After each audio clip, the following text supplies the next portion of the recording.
Dakila ka, O Diyos, tapat ka. Magandang umaga po sa inyong lahat. Today is Tuesday at daily devotion po natin magsisimula ngayong araw na ito. Ayan, so magandang umaga po sa inyong lahat, sa mga nanay na busy dahil first day of classes today, and I hope nasa school na ang mga bata. At natutuwa po ako na makapagbahagi sa inyo ng ating daily devotion. So ito po ay magiging araw-araw na po nating devotion. So I hope makapag-message po kayo or mag-comment kayo if you have a prayer request. At samahan po ninyo ako sa atin pong daily devotion. So ang atin pong daily devotion for today ay kukunin po natin sa Romans 10 verse 9. Sabi po dito, if you declare with your mouth, Jesus is Lord, and believe in your heart that God raised Him from the dead, you will be saved. Sa Tagalog po, kung ipapahayag ng iyong bibig na si Jesus ay Panginoon at buong puso kang sasampalataya na siya'y muling binuhay ng Diyos, maliligtas ka. So let us pray. Father in heaven, thank you so much for another day, Lord. Salamat ginising mo kami. Salamat po, Panginoon, sa magandang umagang ito. Nawa, O Diyos, samahan mo kami, Panginoon. Pangunahan mo kami sa lahat ng aming pag-uusapan ngayong araw na ito. Ikaw, O Diyos, ang maitanghal. Ikaw ang maitaas. Ikaw, Panginoon, ang makita ng lahat ng mga manonood, Panginoon. Maraming salamat sa pagkakataon na ito, Panginoon, na kami makapagpuri sa iyo at makapagbahagi ng iyong salita sa araw na ito. Thank you, Father God, for your mercy. Thank you for your protection. Thank you for your love. Thank you for your grace. Thank you for your goodness, for your kindness, for your unconditional love. Thank you, Lord Jesus. And we bring back all the glory and praises in Jesus' name we pray. Amen. Ayan. So, napakaganda po ng message, no? So, kinuha po natin yung atin pong devotion for today sa YouVersion Bible app. So, kung meron po kayong pagkakataon, sana ma-download niyo yung app na yon. Kasi yun po yung pwede natin gamitin daily para po makapag-devotion tayo. Yun po yung guide natin kasi kumpleto na siya. Nandun na po yung verse, nandun na din po yung mga explanations about this. So ngayon po pag-usapan natin, sabi dito sa Romans 10 verse 9, napakaganda po. Kung ipapahayag ng iyong bibig na si Jesus ay Panginoon at buong puso kang sasampalataya na siya'y muling binuhay ng Diyos, maliligtas ka. So, ang sarap pong pakinggan, ano, na maliligtas ka. Ang kailangan lang ay i-declare natin ng ating bibig na si Jesus ay Diyos. At paniwalaan natin, sabi dito, and believe in your heart. Paniwalaan natin sa puso natin na si Jesus ay namatay at nabuhay na mag-uli para maligtas tayo. Grabe, no? Alain mong ibigay ng Diyos ang kanyang buhay, ang kanyang bugtong na anak para sa ating lahat. Para sa kaligtasan natin. Kasi yun po ang pinaka-importante, no? Yung paniwalaan natin yun. Kasi marami ng pag-aaral tungkol dito, naririnig na natin to, napapanood, nababasa. Pero kung hindi natin to paniniwalaan, hindi po magkakaroon ng kaligtasan. At sabi din po dito sa verse 10, so ituloy lang natin from Romans 10 verse 9. Sunod natin yung verse 10. For it is by faith that we are put right with God. It is by our confession that we are saved. So, kailangan talagang paniwalaan at i-confess natin na tayo ay isang makasalanan. Sino po ba dito ang walang kasalanan? Diba lahat tayo ay may kasalanan. Wala namang exempted dyan. At tayo po ay talagang ang hirap aminin na tayo ay isang makasalanan. Pero pag alam mo kung kanino mo to aaminin at alam mo may Diyos natatanggap sa iyo at magpapatawad sa lahat ng kasalanan mo, magiging magaang sabihin mo. Kaya lang kailangan mong paniwalaan na mayroong Diyos na makikinig sa iyo at mayroong Diyos na handang patawarin tayo sa lahat ng ating mga kasalanan. Alam niyo po, kagabi, share ko lang, nag-attend po ako, or kami ng aking husband, sa JRM Karilagan Worship Service kagabi. At ang guest po nila doon ay si Pastor Dolphy Quezon Jr. Sobrang nakaka-bless po yung kanyang testimony kasi parang kung tayong tao, huhusgahan natin siya. Sobrang tindi ng kasalanan niya sa sarili niya, sa mundo, sa kanyang pamilya, sa kanyang mga anak, sa pagkukulang, walang kasalanan. Pero nang dahil sa ay doon niya nakilala ang Panginoon. Doon niya nakita na may pag-asa pa ang buhay kahit na siya isang drug addict, kahit na siya ay parang kumbaga ay black sheep ng family, pero dahil po sa kabutihan ng Panginoon, imagine niyo po, siya po ay nahatulan na makulong ng habang buhay. Pero dahil po sa kabutihan ng Panginoon, nakalaya siya after 18 years na pagkakakulong. At siya po isang drug addict. Isa yun sa dahilan kung bakit siya nasangkot doon sa kaso na yun dahil sa pagiging drug addict niya. Pero nung natutunan niya na tanggapin ang Panginoon at kilalanin ang Diyos bilang kanyang tagapagligtas at paniwalaan na may magagawa ang Diyos sa buhay niya, tunay pong nagbago ang buhay niya. Ngayon po, siya ay isang lingkod na ng Diyos full-time. Umiikot po siya hindi lang sa Pilipinas kundi sa buong mundo para ibahagi ang kanyang kwento ng buhay, kung paano siyang binago ng Diyos, kung paanong kumilos ang Diyos sa buhay niya at sa kanyang pamilya. Maging ang kanyang tatay na si Dolphy ay nakakilala sa Panginoon, maging ang kanyang mga kapatid. Minsan talaga ang pagkilos ng Panginoon hindi natin naiintindihan. No? Parang kalain mong dadaan pa siya sa malaking pagsubok tulad ng pagkakakulong, paghiwalay sa pamilya, gumulo ang pamilya, pero ganun pa man, inayos pa rin ng Diyos ang buhay niya. Na parang sabi niya kagabi, hindi ko deserve na ako ay bigyan pa ng pagkakataon ng Diyos at magsalita sa harap ng maraming tao tungkol sa kanyang buhay. Pero binigyan siya ng pagkakataon ng Diyos na mangyari ito sa kanya. At syempre, nagsimula yon kasi pinaniwalaan niya na may magagawa ang Diyos sa buhay niya. Ganon din po tayong lahat. Dito po sa nabasa, alam niyo, sabi mo, Lord, every morning surprise me with your word. Ano yung gusto mong iparating natin sa maraming tao sa umagang ito? Kasi ang sarap pong simulan ang buhay, ang araw, nang nagpupuri tayo, nagpapasalamat sa Diyos sa pamamagitan ng pagbabasa ng kanyang mga salita. At syempre po, mainam kung meron po tayong Bible, aside from the electronic Bible na meron tayo sa cellphone. Kasi pag may Bible tayo, nasusulatan natin, nalalagyan natin siya ng mga marks para mareremind tayo every time natin bubuksan siya ulit. Kasi nandito po talaga yung magbibigay sa atin ng gabay kung paano natin sisimulan ang ating umaga. Katulad ng ginagawa po natin ngayon. Simulan po natin ito na may pananampalataya at paniniwala na sa bawat araw ng buhay natin may magagawa ang Diyos.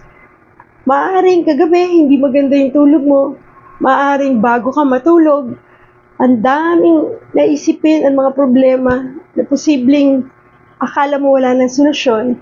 Pero tandaan mo, kapit lang tayo sa Panginoon kasi sabi niya nga, by faith, diba? By faith, tayo ay kakapit sa Panginoon, panampalatayahan natin Pero sabi din po dito sa verse 14, sa Romans 10 verse 14, but how can they call to him for help if they have not believed? And how can they believe if they have not heard the message? And how can they hear if the message is not proclaimed? And how can the message be proclaimed if the messengers are not sent out? Kaya naman, napakarami na pong ways ng Lord para iparating sa atin ang magandang mensahe. Sa social media, sa mga apps tulad ng YouVersion Bible app, mag-browse kayo sa social media, napakarami po na nagpo-proclaim about this message. And even sa churches, kung kayo ay nag-a-attend ng worship service, kung saan man kayong church nag-a-attend, minsan sa mga nakakausap natin, and of course sa Bible, dinideclare ng Diyos ang kanyang mabuting salita, ang kanyang mensahe para sa ating lahat. Kaya lang kahit marinig po natin ang lahat ng ito, kahit po ito ay nababasa na natin, napapanood na natin, pero kung hindi natin paniniwalaan, hindi po ito magkakaroon ng kabuluhan. Pero syempre po, sabi nga, paano mong paniniwalaan ang isang bagay, lalo na kung ito ay nanggaling sa isang hindi mo kilala?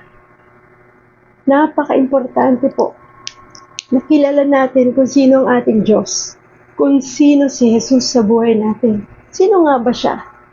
Siya ba ay isang tao na katulad natin, na pangkaraniwang tao lamang?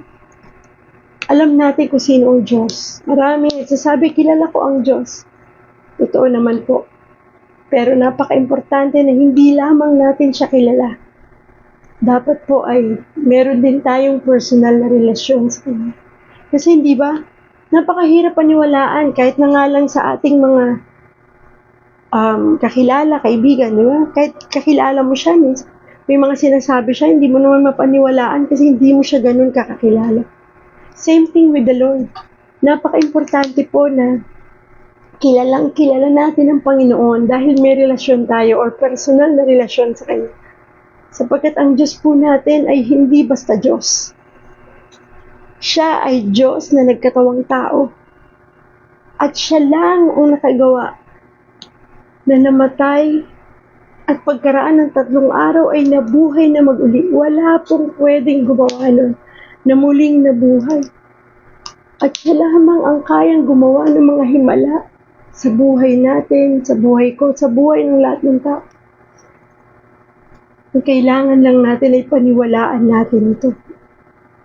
At kilalanin natin siya bilang Diyos at tunay na tagapagligtas. Kasi wala na po tayong ibang kakapitan. Sa totoo lang, kahit anong gawin natin, sa dami ng mga pinagdaraanan natin sa buhay, ibuhos na natin lahat ng effort na meron tayo. Galing na meron tayo. Hindi sapat para maibsan yung takot, maibsan yung hirap, yung galit minsan dahil parang hindi na matapos at maubos tong problema na to. Pero pag pinaniwalaan po natin na merong Diyos na kaya tayong ayusin, kaya tayong tulungan, kaya tayong gabayan, kaya tayong proteksyonan, kaya tayong bigyan ng bagong buhay, kahit na ano pa man ang pinagdaraanan natin, magiging magaan ang lahat. Ang sarap po nung meron kang kakampi na parang feeling mo minsan sa buhay parang lahat na lang against sa akin, lahat na lang kontra sa akin, lahat na lang sinasabi mali ako, or even ako, ang sarili ko, galit na ako sa sarili ko kasi wala na akong ginawang tama. Di ba? Minsan ganun tayo. Pero tandaan natin, merong nag-iisang Diyos na uunawa at uunawa sa lahat ng ating mga pagkukulang at pagkakasala. At handang-handa siyang magpatawad kahit ano pang kasalanan meron tayo. Kahit na maliit o malaking kasalanan yan, hindi yan binibilang ng Diyos. Ang hinihintay niya ay yung aminin natin na nagkamali tayo. We admit that, Lord, alam ko nagkasala ako. Alam ko mali ang nagawa ko. Minsan sa ibang tao or kahit even sa mga mahal natin sa buhay, hindi madaling umamin ang pagkakamali.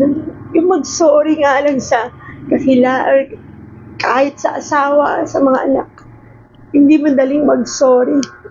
Pero alam mo ba, sabi ng Diyos, sa Kanya, hindi niya bibilangin yun. Hindi ka nga sisisihin kung nagkamali ka o nagkasala ka. And through prayer, kaya mong hingin sa Kanya ang patawad na yan, na hindi kailangan marinig ng lahat ng tao. Manalangin ka, pagdasal mo at hihingi mo ng tawad at aminin nagkasala ka. Kasi isa yun sa bagay na hindi madaling gawin. Kasi umiiral minsan yung pride natin kapag ganun. Bakit ba? Kaya di ba lagi tayong may dahilan sa lahat ng kasalanan na gawa natin. Kaya ako naman ito nagawa kasi. Pero pag inamin natin sa Panginoon yan, huwag na nating tingnan ng iba. Tingnan na lang natin ang ating sarili. Napaka gaang sa pakiramdam na malaman mo na meron kang kakampi sa lahat ng laban ng buhay mo. Na kahit na anong mangyari sa'yo, ay hindi ka pababayaan at iiwanan kailanman. Iiwan ka ng mundo, iiwan ka ng lahat, iiwan ka ng kahit na anong meron ka sa buhay mo, pero tandaan mo merong Diyos na hindi ka iiwan kailanman. At uunawain ka sa lahat ng mga nagawa mo at patatawarin ka. Ang importante lang, aminin, i-admit na tayo nagkasala at paniwalaan mo na kaya kanyang patawarin at kaya kanyang mahalin at kaya kanyang bigyan ng pagkakataon ng buhay at ng pag-asa na hindi pa ito ang katapusan ng buhay kundi ito ang simula. Lalo na kapag nakasama na natin siya. Isipin mo kung meron kang best friend or kaibigan na katulad ng Panginoon na kayang gawin ng lahat. Wow.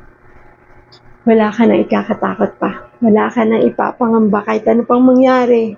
Alam mo may kakampi ka. Alam mo may tutulong sa'yo. Sarap no? Lalo na when you start your day na bukas mo yung isip at puso mo sa gusto ng Diyos para sa'yo na Lord, lead the way. Samahan mo ako, tulungan mo ako. Sabi nga dito, may 3 bagay na pwede mong gawin kapag ikaw ay naniniwala na mayroong Diyos sa buhay mo. You can trust Him with a big decision, diba? Decision to accept Him as your Lord and Savior. Yun yung decision na napakalaki na tanggapin mo at panampalatayaan mo at pagkatiwalaan mo. Na Lord, isang decision na ito binibigay ko sa iyo. Ang pagkatiwalaan kita ng buong buhay ko. Buong kaluluwa, buong puso at buong pagmamahal. Isipin mo kung ipagkatiwala mo yan sa Diyos. At siya ang kikilos sa buhay mo and will take care and take control of your life. Grabe no? Ano na kaya magiging takbo ng buhay natin? Siguro sabihin nyo, Ate Mabs, hindi madali. Yes, oo, totoo yan. Pero, kaya yan kapag nagtiwala at namampalataya tayo at naniwala na kaya rin yan ng Diyos para sa buhay natin. Sabi rin dito, by submitting everything to Him in prayer. Submit natin lahat sa Lord. Buong buo. Huwag na tayong itira sa sarili natin. Kasi kung nagtitiwala ka at naniniwala ka sa Diyos, isasubmit mo ang lahat sa Kanya. Maging ang isipin mo, problema mo, ang buong maghapon mo, isubmit mo lahat sa Lord. Kung meron ka mang gustong gawin, isubmit mo pa rin sa Panginoon na Lord. Kung ito'y kalooban mo, mangyari nawa, Panginoon. Kung hindi man, at alam mo, ito'y ikapapahamak ko, putulin mo na. Ganon kabuti ang Diyos para unawain tayo at mahalin. And also by choosing to follow His will. Piliin natin na sundan yung Kanyang mga kagustuhan para sa atin. Kasi marami tayong gusto sa buhay natin eh. Kaya lang minsan, yung gusto natin yun ay hindi naman yun yung kagustuhan ng Diyos para sa atin. Kaya napaka-importante na gustuhin natin yung gusto ng Diyos para sa atin. Minsan sabihin natin, hindi ko naman alam kung ano yung gusto ng Diyos para sa akin. Naintindihan naman kita dyan. Kaya nga, meron tayong Bible, di ba? Meron tayong Bible na pwede nating basahin, pagnilayan, at dito natin makukuha ang lahat ng sagot sa lahat ng tanong natin. Dahil ang Bible ay ang manual ng buhay natin. Without this book, walang direksyon ng buhay natin. Because ito ay nanggaling sa salita ng Diyos. Ito ang gagabay at magbibigay ng linaw sa atin. Sa mga naguguluhan nating pag-iisip, ito ang magbibigay ng gabay. Kasi lahat ng salita ng Diyos nandito. Itanong mo na lahat ng tanong, sasagutin ng Biblia. Minsan, naubos na natin ang lahat ng libro, basahin. Everything about success. Lahat ng gusto natin. Pero kailanman nakakalimutan nating buklatin yung Bible natin para basahin. Hindi natin alam, ito yung manual ng buhay natin. Diba? Lahat naman may manual. Kahit nga yung mga bagong appliances, pag bumili ka niyan, may manual yan. Para turuan ka kung paanong i-operate yung appliance na yan or isang gadget. Ganon din po ang Bible. Ito po ang magsasabi sa atin kung paano i-operate ang buhay natin, kung paano ayusin ang buhay natin, kung paano ang will ng Lord ay makita natin at nang ito ang masunod natin. Napakabuti ng Diyos kasi lahat ng ito inihanda niya para sa ating lahat. All we need to do is believe. Paniwalaan lang natin na merong Diyos na buhay, dakila at makapangyarihan sa lahat, na kailanman ay hindi tayo pababayaan, hindi tayo iiwan. Diyos na buhay. Dahil hindi po siya patay habang buhay, kundi siya ay nag-iisang namatay, inilibing, at pagkaraan ng 3 araw ay nabuhay na mag-uli. Tanging Diyos na nakagawa niya. Marami pa po tayong mensaheng ipahatid ang Diyos sa bawat araw. Kaya naman, sana po tayo ay magsama-sama every morning para po sa daily devotion. So yun lang po ang magandang mensahe ng Diyos sa atin ngayong gabi. Don't forget to believe, to admit, to believe, and to have faith that God is alive, that Jesus is our Lord, na siya po ang ating Diyos na buhay at hindi tayo iiwan kailanman. Manalangin po tayo.